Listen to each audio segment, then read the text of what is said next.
Well, did you ultimately go to Alameda that evening with Alec, Buster, and his girlfriend, Brooklyn? We did. Do you remember what Alec was wearing when he went to Alameda? Not precise. I mean, I can't, he was wearing shorts and a T-shirt. I can't tell you details, but it was shorts and a T-shirt, like relaxed shorts. Do you know whether he had a shower or not? It appeared he had. Okay. I mean, his hair was not. I didn't see him in the shower, but I can tell you, I think he had a shower. I understand. So then let's move forward to the morning of the June the 8th. I guess, did you get any sleep the night of June the 7th? Very little. I don't know that I fell asleep. I've certainly laid in the bed. It just, as you can imagine, just the thoughts and things. I don't know if I slept. When I got up and started moving the next day, I certainly didn't feel like I'd slept. What did you do the next day when you got up? You talking about precisely or generally? Just generally. I got up and Alec was up. I don't think Buster and Buckland were. I told Alec that I was going over to Greenfield. My farm that I told you all about is 2 or 3 miles away, so it's very close. And I have all, plenty of clothes over there. So I told him I was going over there to shower and put on fresh clothes, and that I would meet him at Moselle. And did you go to Moselle? I did, after I left Greenfield. Yes, sir. And do you remember who was there when you got to Moselle? I was the first one there. And what did you do? I just went to stay there until I knew Buster, Brooklyn, and Alec were coming.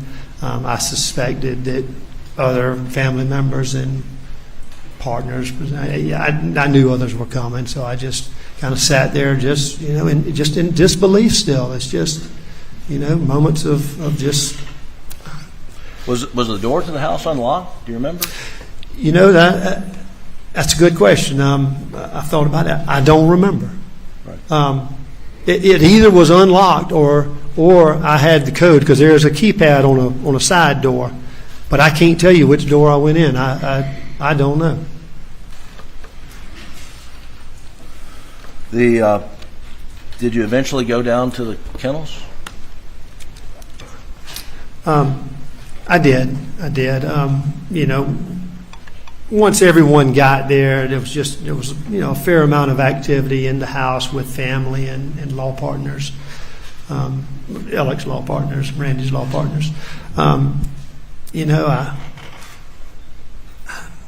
just felt like I needed to go down. I needed to see for myself what had gone on and just kind of take it in. I mean, just maybe for some type of understanding. How long did you stay down there at the kennels? Well, I can't. I don't know. But I will say this: before I went, I was unsure whether I was allowed to go, because I knew it was a crime scene, and so I reached out to a friend of mine in law enforcement, and said, "Listen, I don't know who's handling the crime scene. I don't know whatever." He said, "Well, I'll find out and make sure that it's clear for you to go." And he said, "Don't go until I tell you." And he called me back a few minutes later and said he had spoken to I believe it was Captain Ryan Neal, and had given the okay that everything was released and it was okay to go there. And was it cleaned up? No, Jim, it was not cleaned up. Okay. Were there skull fragments? Yeah, so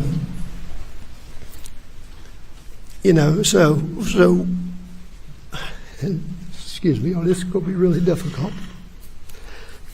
So I could easily see where Maggie had been. I saw the night before where the sheets were, and somebody had told me that who was who, and so I could see where Maggie had been, and it was grass, and they had covered it up with dirt, so there really was nothing to see where Maggie was. I walked over to the feed room, and y'all have heard the descriptions. Y'all saw it. I've never seen pictures, and I've told them before coming to this court that I was not going to see pictures.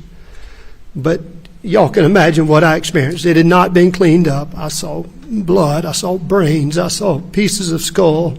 And when I say brains, it could just be tissue. I don't know what I was seeing. It was terrible. And for some reason, I thought it was something that I needed to do for Paul to clean it up. I felt like it was the right thing to do. I felt like I owed him, and I started cleaning. And I can promise you, no mother or father or aunt or uncle should ever have to see and do what I did that day. I don't know, I'm not blaming anybody, but it's just, I was just overwhelmed.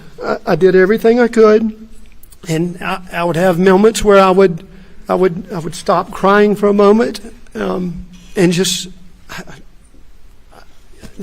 in disbelief. At one point, I called my brother Randy and told him what I was doing, trying to describe what I was doing, and he immediately told me to stop doing it. It was not good for me. It was not healthy for me to be there, and I couldn't stop. I had to do it for Paul.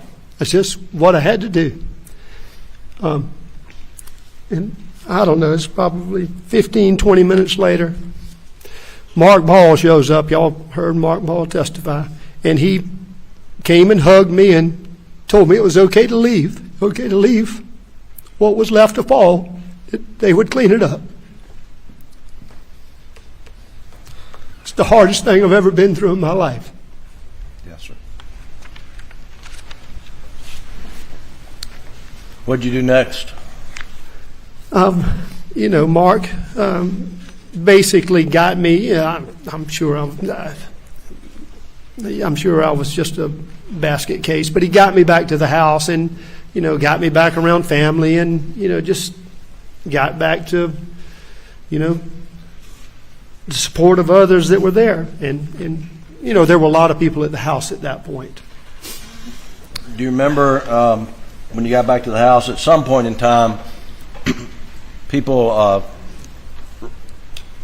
raising questions or bringing up the fact that Maggie's phone had not been located? Yeah, so that was, particular the lawyers, they were all, being lawyers, they were, questioning things amongst themselves and, how could this happen, trying to figure things out. But it was brought to my attention that Maggie's phone was not there and that law enforcement had not found it. And I can't say that, in fact, I can probably say that I didn't think of it because I'm not a